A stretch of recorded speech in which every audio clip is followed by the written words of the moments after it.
Sen badı. Takarışka hoga. Oo, manna bari bolu. Vodka var da. Vodka anlat amat. Kanatılınlar. Reforma anlat. Ravat yok. Korkma onda. Am Çasne. tecahne de ola ta bokan katatıla vakti tuğ hinna magahna ahın turara katı. Ha? Manna törükü atılar battı. Yokatta.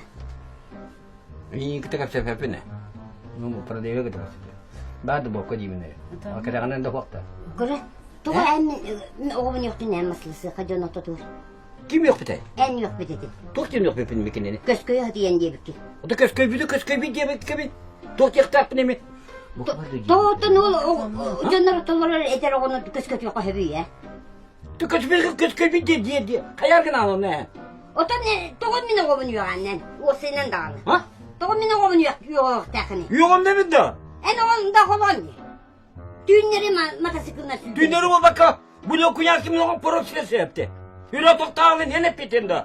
Oraya tüysürün göğüldü. Bu kadar da gene almış tamam. Ulan düğün Ha? kiyebirenli. Kim? En. O senin don namını. O bu hattı. Dur bakayım hadi bu be. Kırbargın ne babakta. Hadi bakalım ne yaptı mı? Tülipenler. Tülüpenle mi? Tülipenler. Ucuz Kadın- babayın. Sette de çöz kovaydan. Hadi. Korunamadı gel. Aa killerin 10 diskonlukta bir kadar. Kasta kona bizi süpürdü. Sıldı da bu septakinin. Ay bari hep de hana hep de. Hatta cürükete de utak vardı hoktu gene itamına miyitte. Sok var naturalni sok. Natural al don natural ne?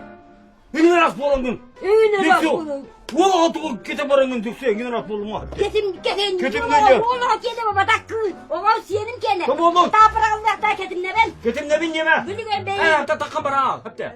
Koyar minne sen. Sütan kal gibi nani bir detemle mi işidi. Ay Dur bakayım. Dur yürü gidi ya. Tuak da yürü kata. Tarat var gibi nani bir detemle hatta. Kara putayı takal. Kuahangı. Ha? Katı bir. Dur tülipenler akine. Tamam telepiyen yok taraktları hep de. Tanış gibi mi nani bir detemle. Kara putayı takal. Kurur. Böyle mi işledik? Oğlum bir demem mi? Hadi. Yürü gel bit bıraksın. Bak O ya. inna Var gibi ara bir de bana olasıyor. Ya düğünlere bıçakla tüy boğa boğa. Bıçağın attığında doktor yapıyor.